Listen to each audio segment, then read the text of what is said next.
Hello and good morning. Welcome back to the Explicit Measures podcast with Tommy, Seth, and Mike. Good morning. Good morning. Good morning and a happy Tuesday, gentlemen. Happy Tuesdays to you. For those of you who are wondering, why did the podcast start a little bit early today? Well, we have some people who need to get stuff done today. So meetings have been shifted, people not feeling good. So we figured, we'll just knock this one out here fairly quickly and get this started a bit early. So for those of you starting at 7:30, we apologize. You can watch it on fast replay, but contrary to popular belief, we all have jobs. Believe it or not, this is not the only thing we do, and the podcast doesn't really rake in any money. So this is like all pro bono. So when we can get up even earlier, just to make sure, I enjoy that podcast out. I love getting up earlier. Let's do that. January's been good for me, man. Been the getting up early and earlier and setting up with the day. It just means as old as I am, I crash earlier too. Yes, exactly. 8:00, you're like, okay, kids, get in bed. I'm done. Yeah. It's like, I don't care what you do, but I'm going to bed. It's no longer getting the kids in bed. The priority is like getting myself in bed. Kids, come on, kids, put yourself to bed. Come tuck daddy in. No, we're not whining tonight. Dad just gotta go to Yes, exactly. I'm not in for that tonight, okay? That's funny. Yeah. Any kind of other intros or openers today? Seth, I think you've got a couple comments around. We've been doing this. We've been doing it. Let me introduce the main topic here, and then we'll come back to this. We'll do a little news here. We've been going through every Tuesday the BI strategy. We've been working our way through the documentation that Microsoft provided. Awesome documentation, by the way. Lots of good stuff. And we were going to be tackling today tactical planning.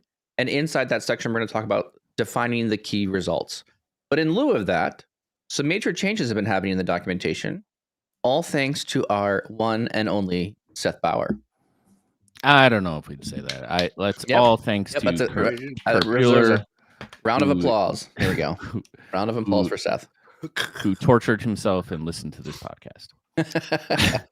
So on Thursday last week, I briefly mentioned this, but I want to lean into it a little bit more in this one. So as Mike, as you said, we've been doing the adoption roadmap, a ton of time spent in the technical planning here. And I think it's really valuable because we're just throwing different ideas. We're raising to light for our listeners that there's a lot of great knowledge sharing going on. And if you joined us last Tuesday, I started with a bit of a rant that there was a lot of cognitive dissonance. So the analogy I used is when looking at a Power BI report page, if we're looking at visuals that just don't make sense or they're really challenging or hard to understand because they're not part of our dictionary. They're not part of like, how do I read the data out of this thing? Every time you go back and use it, you have to think a lot about what it's telling you. And that's where I found myself with the documentation. And I finally lost it last week because it was creating its own definitions for goals and objectives. And when we compare those against frameworks like OGSMs or OKRs, they weren't aligning. And this was creating this like kind of the gears in my head were clanking together. The inner tension kept rising and rising. It was like click, click, click, click. And I expressed my frustration and the path I would choose, which is aligning. Anger and yelling. It was passion. It was passion on the mic. That's what it was. Passion. Aligning to frameworks that exist, because I think having spent a lot of time learning these frameworks, I realize and see how powerful they are in organizations. So Kurt heard this and not only reached out to Microsoft, but started implementing changes in the documentation almost immediately, reached out to me on LinkedIn. And as of like coming in this morning, it's like reading a completely different set of documentation in my mind. Like all of the new stuff we were going to review and talk about today was in the same frameworks that you'll find in a tool that Microsoft uses or created called Viva Engage. It's the OKR framework. Yeah. What is so fantastic about this and why I'm excited to now jump in and talk about this is every aspect of this is now reinforcing for people not familiar with these frameworks, not only what tools they can use to go like learn more about them, but that you can start to apply these frameworks within your own business if your business doesn't do them, right? And this is transformational stuff. So we're just talking about like the nitty-gritty of technical stuff and strategy and planning and all of these areas within this documentation, but now it's coupled together with really strong frameworks that have been around for a really long time. And it was, for me, the gears were, oh, we were flying this morning, guys. It was just, man, this is perfect. We're talking about key results. Yep, that makes total sense. And then we'll get into it later, but there's a table in here that is beautiful. It's exactly what you would want to present to people, because if you're not familiar, right? Like, hey, I know we're talking, Seth's ranting and raving about objectives and key results. That doesn't mean anything. It's a real life example of, here's the objectives I'm talking about in this documentation. Here's the key results, and here's how you go implement it. And it just, guys, I love it. I love, lots of love to Kurt. And the fact that all these changes happened so quickly in the span of a week is just utterly amazing. And maybe this was meant to happen too in all of this framework, because time and time again, I think we've all been part of this, where words really have meaning. And you at an organization with a team working by yourself, if you have not defined your goals and you have not truly defined what that actually means, not just I have a goal, I'm going to lose 10 pounds or whatever your New Year's resolution to is. lose more than 10, that's for sure. Yeah. But whatever your objective is, and then trying to communicate that with someone else, that just truly just goes back to the raw fact of your ability to communicate. And if you cannot communicate with someone else, how in the world are you going to achieve whatever you're expecting to achieve? Because all words have meaning. All of this is so important. I really just go back to all of this whole framework, this whole tactical planning, strategic planning. It all starts with, what are we really trying to achieve here? If we're going to do all this and spend all this time here, whether we're talking about it or you're going to organization, if we're at the end, quote unquote, why are we celebrating? And if we have not defined that or can't define that across a team, there's no success going to happen. Yeah. The only cognitive dissonance that now exists are people who are listening to our previous podcasts where our words don't align directly to the documentation anymore. And I'm okay with that. That just means they have to like, are these guys really follow the journey? Yeah. Am I in the right place? Yeah. Oh, I see what you're saying. They're gonna go, what are you talking about? Yeah. I see key results here. Why is he so angry? Seth is crazy. He's crazy. He's talking about stuff that doesn't even exist. It used to exist and now it does not. So two things out of this one. Kurt, thank you very much for aligning on a direction of like OKRs. You're making the messaging very clear. I think this clarifies a lot of what's going on here. And I think this is great that you're using the same messaging we're seeing in other like Viva Goals, other places like metrics from Power BI. Like all these things seem to be aligning better. And in general, this feels like, yes, the right direction. So thank you very much for the changes. We're really looking forward to jumping into the article then. So with that, let's any other openers or any other new announcements on things? Just going to take a quick look over here at the blog.powerbi.com to make sure nothing new has appeared for anything interesting. I do believe Microsoft is heavily pushing the Microsoft Fabric conference that's coming up this March. So if you're not engaged, that's in Las Vegas this year. It'll be March 24th, 25th, it'll go through the 24th through the 29th. The actual, sessions, what would be the conference is the 26th through the 28th. And then if you want some pre-cons, the 24th, 25th, and 29th are also pre-cons and post-cons that you can go through to learn more and get additional information around Fabric and things as well. So stay tuned. There's more information coming up, but that's like the main focus here for the next, I think, couple months. Microsoft's really going to push that conference. So if you're not haven't got tickets, go ahead and see if you can go get some tickets. I wonder if we could, since Kurt's doing so many good things, I wonder if we can go get some discount codes from Microsoft. Hey, Microsoft, I don't know if there's anyone listening from Microsoft, which is probably like one of you guys anyways. Reach out to us. We'd love to give away some discount codes to the podcast if you can, for all of our avid listeners and long-term supporters. We're pushing the OKR framework, some discount codes for Viva Engage. Exactly. Yeah. I think that'd be great. Yeah, there you go. Love the idea, Mike. That's what the co-pilot told me to say.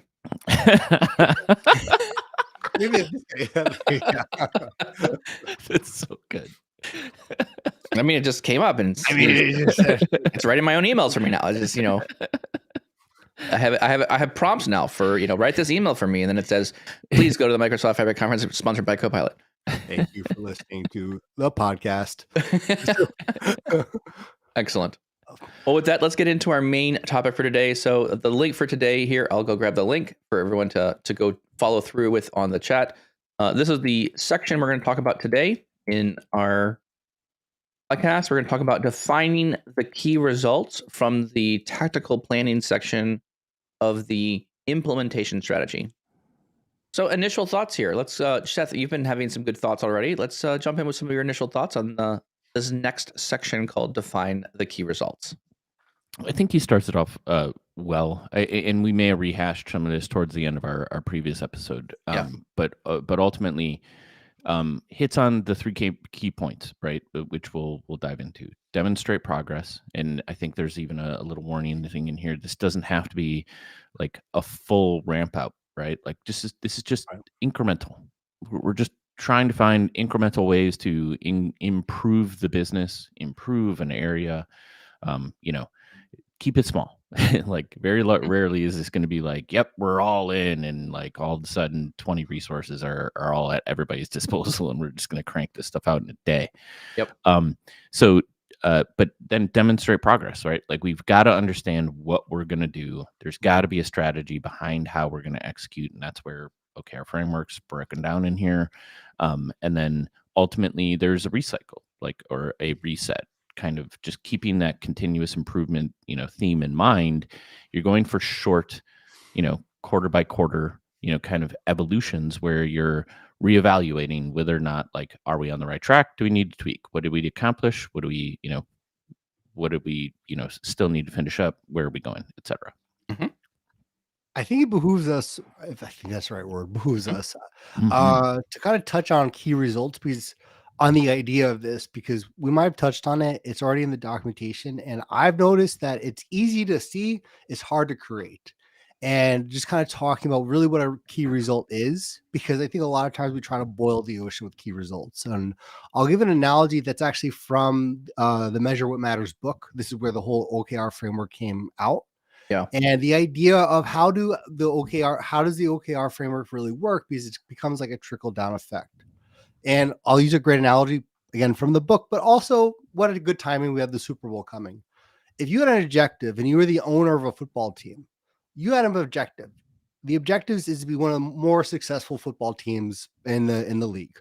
By itself, that does not have anything measurable. So you have to create your key result. If we're going to have that objective to be the Patriots of the NFL, what's the key results? Well, it's probably he's going to have two, or she's going to have two. The number of seats or fans that come to our games, the number of wins that we have. Okay, those are two direct key results to the objective. Now, the beauty of that key result and what they do is that becomes the objective for the next level down. So now if I'm the general manager and I'm the manager of the stadium, my objective is I need to get wins. And the objective for the next person is I need to fill up our stadium with 80% capacity, whatever that measurement is. They have key results. Begins to trickle down. The general manager, okay, I need to get 15 wins. I need a great quarterback. So you begin to see how it trickles down. But the key here of a key result is the key result in itself is not the whole success measurement of the whole project or what you're trying to do. It's directly correlated and tied and binded to that one objective with a set date for a set measurement. It doesn't have 18 measurements in it. And I think this is what gets a lot of people, and the OKR framework becomes a lot more complicated than it needs to be, where they think like, well, we need the conversions and we need the sales and we need to get this done underneath. So we try to do everything with one key result or one objective. But this is why I think everything up till now has talked about define your objectives very clearly and prioritize them, because you're not going to be able to boil the ocean in the beginning. So that's then where the key result really becomes impactful. I would agree with that, and I'm going to repeat what you said in Seth speak, Okay, if that's okay, right? So, an objective is the what, right? It's the describing what we want to achieve, and it's supported by the goals and deadlines for achievement, right? Mhm. So these objectives can kind of fall into two buckets, right?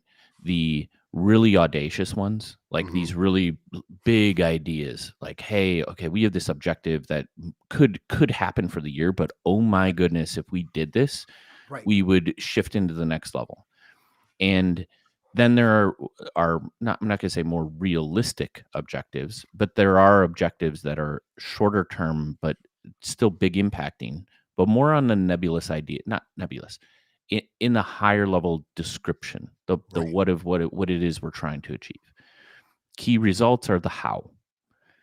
Like ultimately, how are we going to achieve the objective and the benchmarks of how you get to achieving that deadline? So they, to your point, Tommy, they're specific, they're time bound, and they're measurable and verifiable.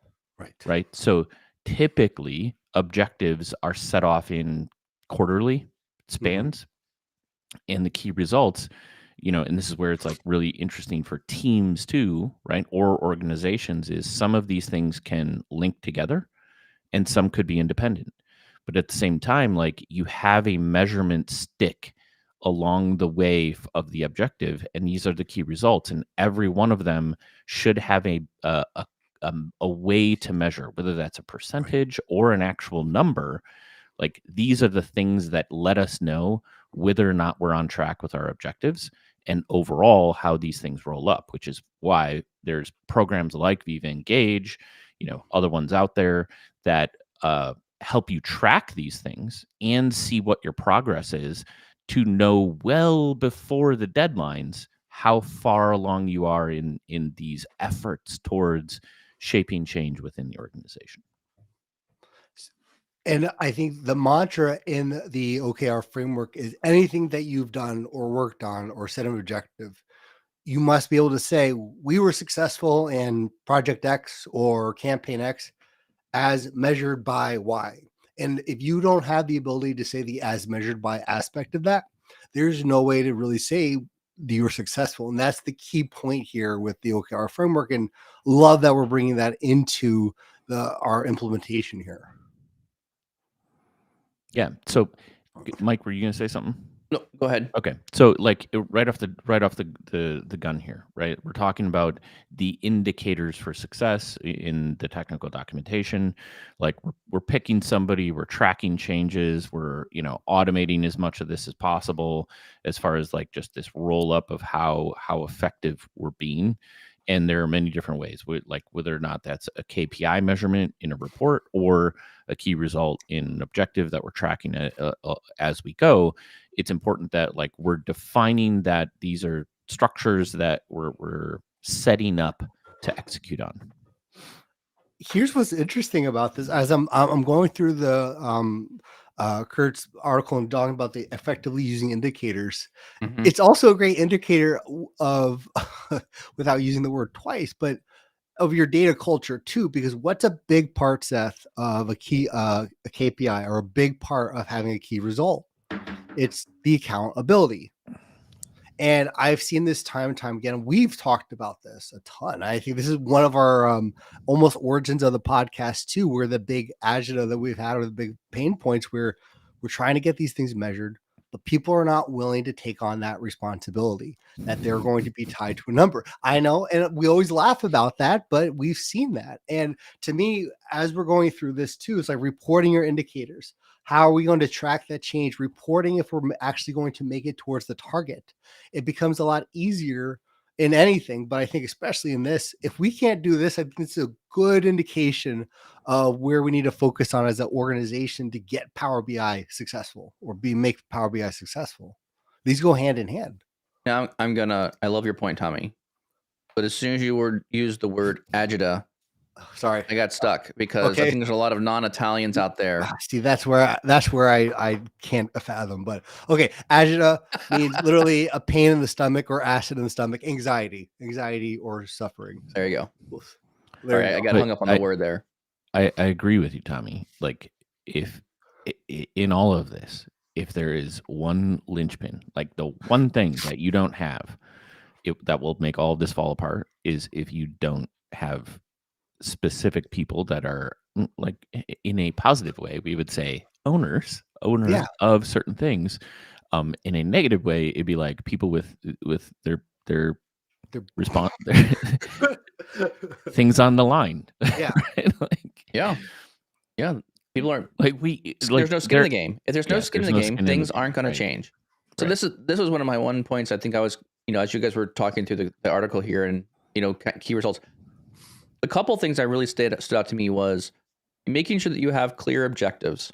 I think a lot of times we'll have generalized goals we're trying to achieve. Look, I need to get this report out. Okay, that's a goal. That's a very tactical piece of what you're doing. Yeah. How does that align to your objective? And this is one of the phrases that we use a lot in the podcast. If it doesn't save you money or make you money, why are we building the report? And so I think this is even more important when you're spending centralized BI costs to be able to build reports for different business units. If it is not making you money, if it's not saving you money, seriously think about why you're actually doing it. So, and again, I'll put in that save you money. That's a very large bucket. Saving you money is saving you time, right? So if I save time by showing up with this report, great. That's saving you money at that point. It's doing it faster than it was before. And I think one area of measurement here that's very hard to quantify is people's time. I don't think we have a good grasp on how much that actually costs organizations to worry about people's time. I mean, if you think about where most of your expense comes from in your teams, does it come from the computers? Does it come from the hardware? Likely not. It likely comes from the people you hire to move the data around. So the more I can automate, the more I can spend money on computers to do the things that I need to do and have people thinking about, again, they're a valued asset. So I want people thinking about hard problems, solving things that are very challenging. I want to focus. I don't want them moving data between Excel sheets. Right. Yeah. That's a waste of my time. I have someone here who can think and do things. I want them thinking and doing things. Like, how are you? Like, our objective is to make X number of revenue. Get those people thinking about how to get to that goal. Yeah. Where do we go? Is there waste we can take out of the process? Is there something you can do more efficient? That's what I want you focusing on. I don't want you sitting there going from one Excel sheet to the other. Automate that crap.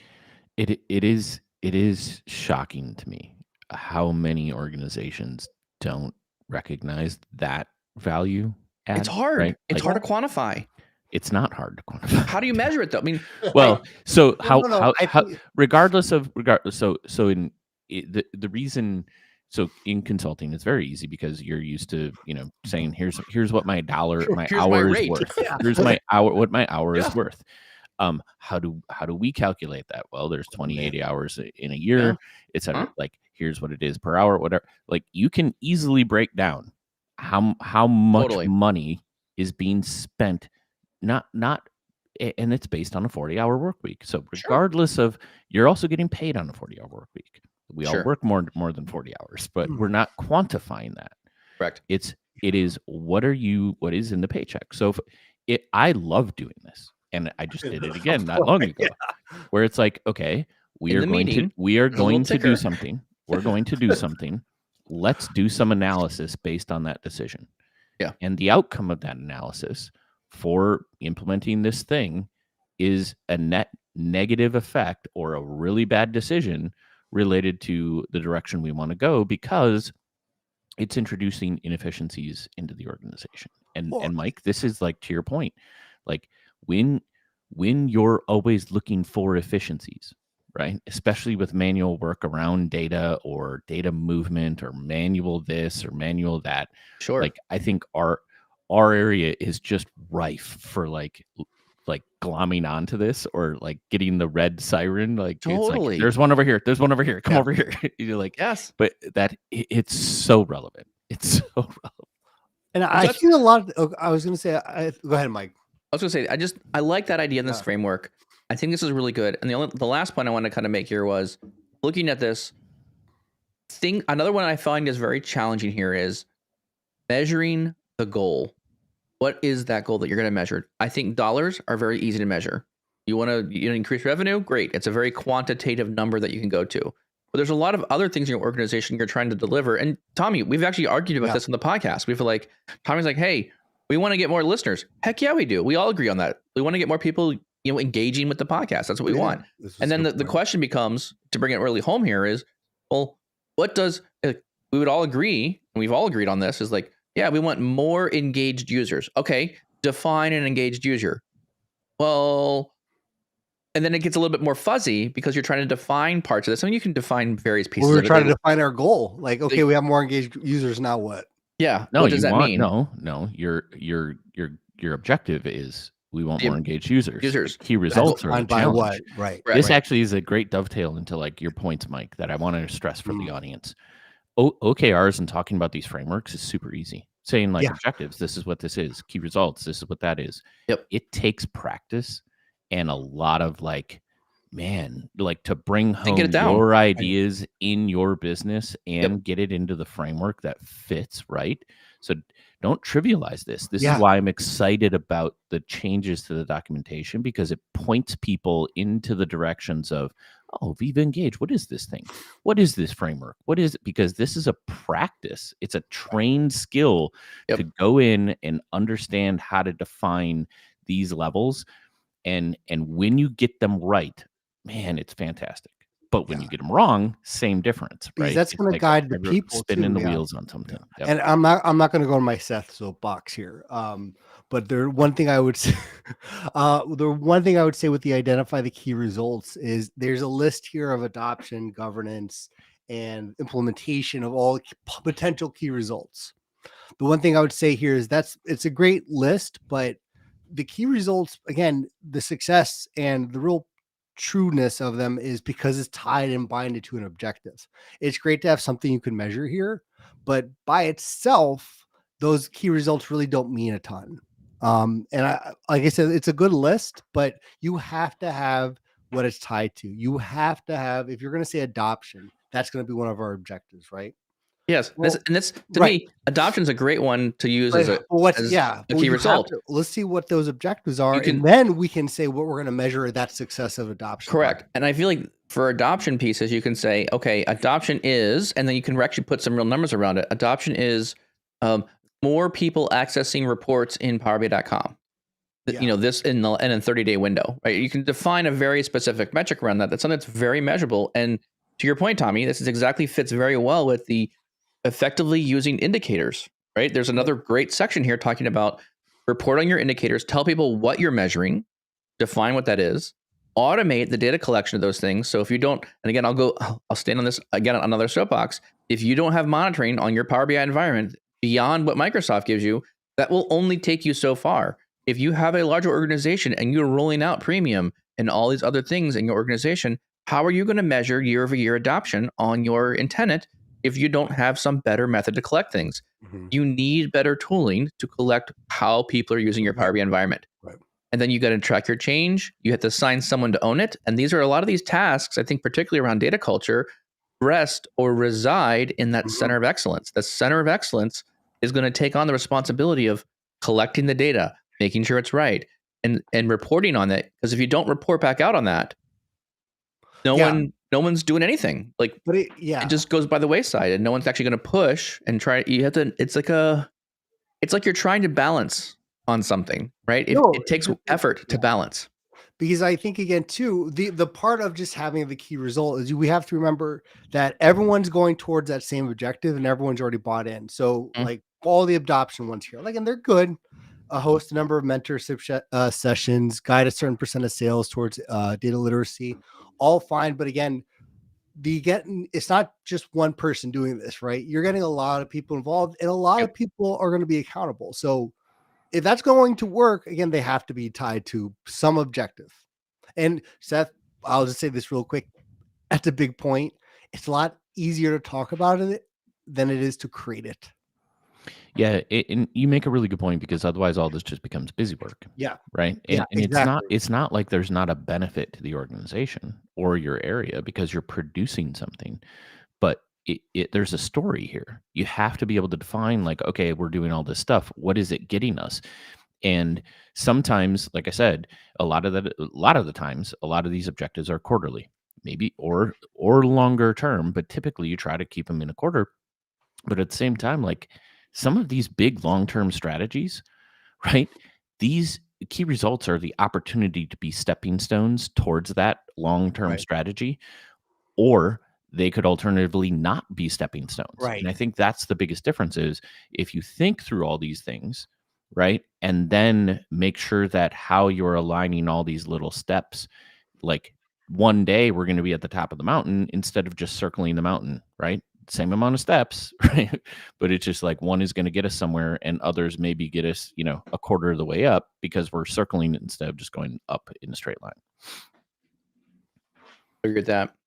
There's another, I mean, as I keep walking down through this tactical planning section here, there's another, and again, it keeps hitting like on really good points here. Yeah. And I really like how this article is also dovetailing back into the adoption roadmap, right? You'll see a couple sections in here where it says, in the section called identify your key results.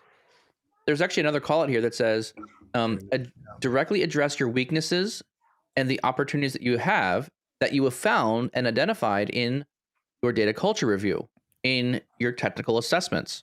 So again, a lot of one of these things I would really point out here is the technical assessments of where you are and where your skills of your team is. This is really important to understand this. And again, I think my experience is many organizations overestimate how competent they are in Power BI.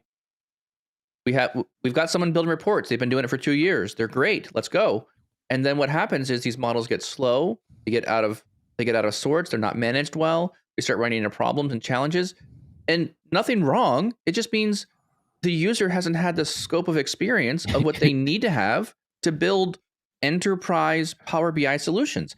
That's fine. There's nothing wrong with this. It just means no, it's not fine, because there's a cost to the business, and usually it's one that goes P1, P2, P3 really in rapid succession. Well, and maybe more of what I mean by that is it's fine in the fact that it's okay to identify that the team members don't have the expertise that they need, but you need to invest in them, right? They have to go learn what they need to go learn. And so you got to go find solid training, right? I can't speak highly enough of any of the SQL BI training. It's just absolutely incredible. And, when you start getting people who really start wanting to learn how to data model, there are definitely distinct, in my opinion, there's definitely distinct personas of people who like to do certain things. Some people like just to make reports. Some people like to do the data modeling. And some people actually like doing a combination of data modeling and data engineering all together. You find those people, and anyone who's interested in data modeling, push them down to SQL BI. Yeah. Go get some training, get some formal knowledge under them.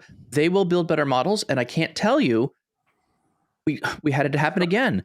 We have a model that was sent out to a service, and we cut 40% of the model by removing 2 stinking columns. Yeah. 40%. That's Vertipack Analyzer. That's not training. but it's knowing where to look. There's a high cardinality column here and here, and if we remove that join, if I take this one dimension table and made it 2, it takes the joins or the amount of joins way down in level. So the performance of the report went up, and the number of high cardinality joins went way down. Yeah. Performance went through the roof. And so remember text ID and date. I mean, if you're talking models that are 8, 9, 10 gigabytes, if you can cut 40% out of a model at that size, that's massive. And you're not going to get, the hundreds of millions of records that you want to put into reports unless you start doing these things. So again, if you're a small business, you got small business, small problems, big business, big problems. You're just accelerating that need there. It's just going to be that much more difficult for your team to kind of build things that perform well. And then what you have, and Seth, you'll know this one too, you'll have is finance will keep coming back to you and go, why are we going to a P2? Why are we spending so much money on this? all because we didn't understand how to tune and optimize the models and actually remove columns of data we just didn't need for the reporting purposes. If it's really not required, ditch it, get rid of it. So that, that's my point there. No, this is real dollars. This is real, not only real dollars, but I think you put this full circle too, where when you put this OKR framework and when you've identified those key results, you can actually get a lot more buy-in too. So take that example. We need better Power BI experts. We need some champions in Power BI, right? It's like, okay, great. Well, what's that actually going to do for us? Well, they're going to know DAX a lot better. Cool. And you're trying to get buy-in here. Yeah. Well, say, hey, I'm going to take your P2 and make it a P1. Now you got people's ears. Like, hey, you can save me $60,000 a year as measured by what? My people. Okay, now we're talking. Right. And then you actually get buy-in on, okay, if you're going to spend all this dollars on either hiring people or SQL BI, and they're going to take, we know that we're not going to have our reports now. It's going to be a few months from now to get that proper training. You sell me on that. And that you're going to, they may not say sell me on that, but you're going to need to have, we've invested all this time in Power BI and our people, and we know this worked as measured by what, and that's where it becomes a little harder. But to your point, there's all those other measurable things. We've cut our models down by 40%, but that's where other input goes in as well. But all that also really helps with buy-in. Yeah. So I do want to make sure we get through this section. At least we can go to the regular by next show. But like you guys were saying, like some great examples in adoption and governance. One of the key parts about governance that was like beneficial to me is I always get stuck in this data governance. When we talk about governance, I always think data in the pipeline, like ensuring data values and things like that. But it's not always that, right? And in these examples, we're talking about like governance of administrating the solution, right? So part of that is one of the main key points and drivers, Mike, that you addressed in here: monitoring. You cannot, you're not going to be in a position to make these sorts of changes or decisions unless you understand what's happening in the ecosystem. And predominantly, that's either based on usage or performance of your models, because it's going to indicate, Mike, to your point, we've got a problem. Something's scaling out like rapidly, and it shouldn't be. We got to go, we have to go performance tune. We have to go look at like the actual reporting, or we have the flip side is we have performant models. We just have like rampant usage ramping up on all of these other things. And that is something that you would need to pay for, right? That is hey, we've got broad adoption of these reports. Data and insights are getting into people's hands. This is a positive thing. You know, like we're getting a lot of value as a business out of this. And like it requires a ramp up because we don't have the capacity, because people are complaining how slow it is. So like those are some of the key factors, I think, like dumped into, the end part of this particular section.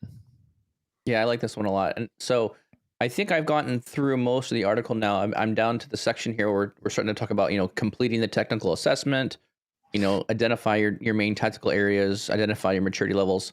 Again, I can't emphasize enough the identifying maturity levels in the various aspects. So when you talk about, there's another link in here that I really want to highlight, identifying the maturity levels of the Fabric Adoption Roadmap. A Fabric Adoption Roadmap is another great library of information here, but it is slightly separate than this implementation planning. But making sure you go through those maturity levels and identifying where you are, you're not going to be 500 level and all those things. You're going to be some in the middle and some in the lower ones. You don't need to jump 2-3 levels at a time. Just make progression, move to the next level kind of thing. So I really like this ending of the article. Excuse me, I agree. Anything else? Let's do. I know we're kind of at time here just because of our needs internally here for timing. Let's just kind of do a quick roundup here of final thoughts, and then we'll kind of we'll call it here. I wish we had more time. The last thing I'll say is the buy-in and the collaboration side is one aspect here that I would love to talk more on, because we've talked about the BI team and really that kind of core aspect. But with OKRs, and especially with the key results, it's so imperative that you get the buy-in across teams, from accountability to what they're also measuring as what they deem success. All those things, there's such a cross collaboration here That's so important, that communication side, that I feel like we could spend another 4 podcasts on. Seth, any final thoughts from you? What stood out to you in this next section here? OKRs for the win, gentlemen. Seth, OKR for FTW. all the acronyms. Nice. Right. LOL.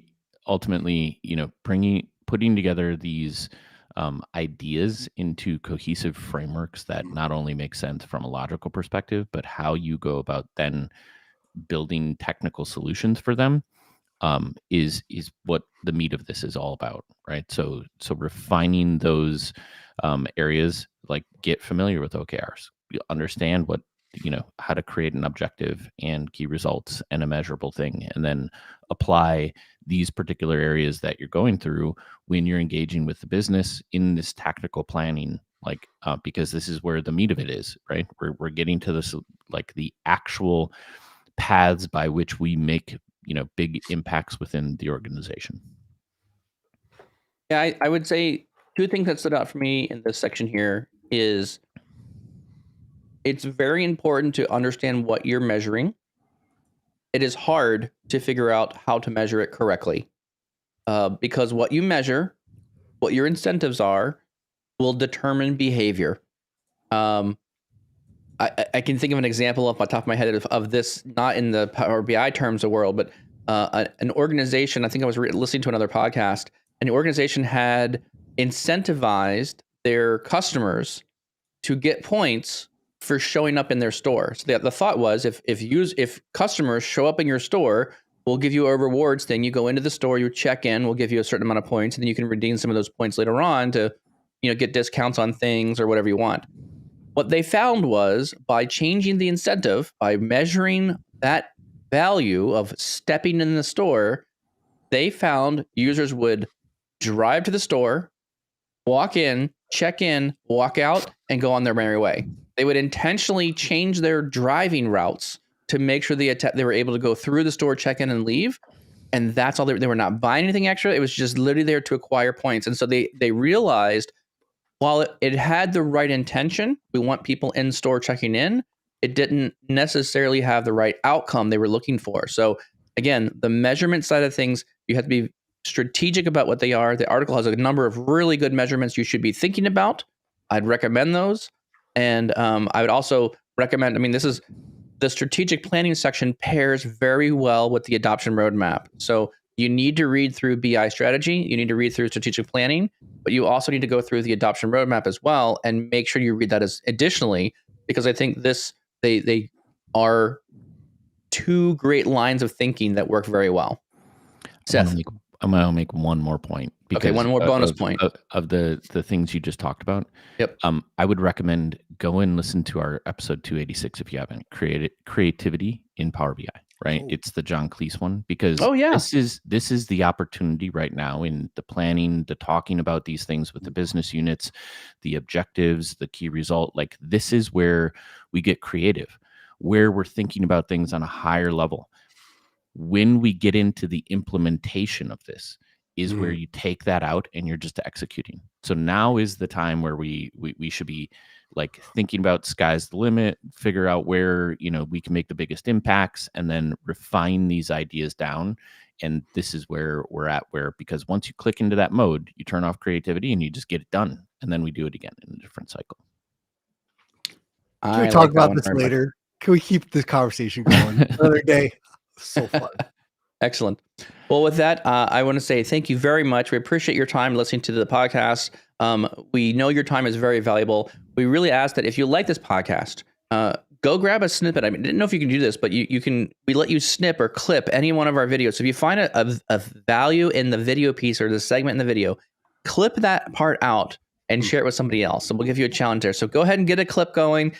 Clip part of our video. We'd really encourage you to grab that, especially any of the things Seth says that are not really real, like how much he loves Excel and how much everyone should use Excel. And if you can find anything that Seth says about Access and how much he loves it, those would be the best parts to snip and share those as well.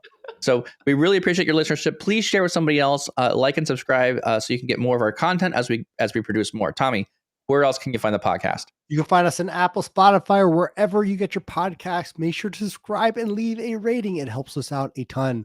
Do you have a question, an idea, or a topic that you want us to talk about in a future episode? If you do, head over to Power BI Tips/podcast. Leave your name and a great question.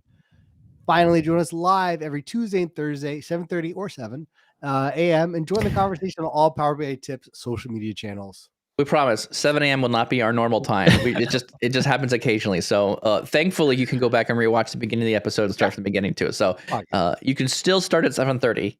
There should be some content available for you. Thank you all very much, and we'll see you next time.